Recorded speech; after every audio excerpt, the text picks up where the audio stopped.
Collier County finished its second machine recount hours before that state-mandated deadline. And the results show only a slight change in all three of the statewide races that are in a state-mandated recount. 4 New Corner's Adam Pinsker live in Collier County outside the Supervisor of Elections office to tell us whether a hand recount might be needed in these races. Adam?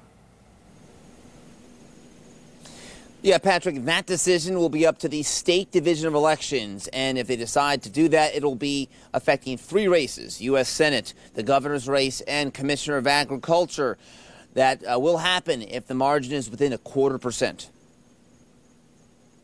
It's been 8 days since Floridians cast their votes in the midterm elections, but ballots are still being counted in Collier County. Workers spending their evening feeding the machine to the Supervisor of Elections headquarters. They're programmed to electronically count the results, how the voter voted. Collier Supervisor of Elections Jennifer Edwards released the second unofficial count since Election Day. It shows Republican candidate for Senate Rick Scott losing a mere 60 votes and his Democratic opponent Senator Bill Nelson gaining 40 during that machine recount.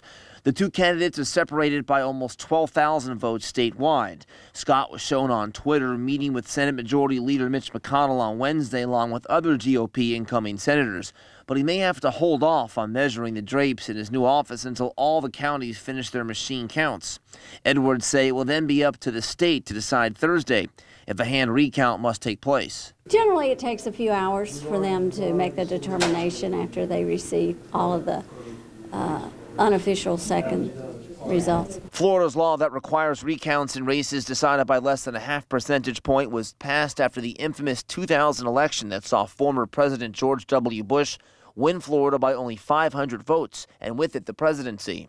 It's why Edwards says she doesn't mind counting until the job is done. It takes more time, but it's an important element of the election.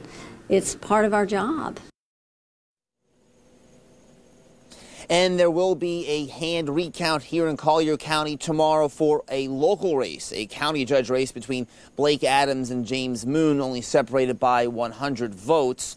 Meantime, around the region tonight, Lee County says it'll have its machine counting done by the deadline tomorrow. Collier and Hendry County, they've already finished theirs. Live in Collier County, Adam Pinsker, Fox 4 in your corner.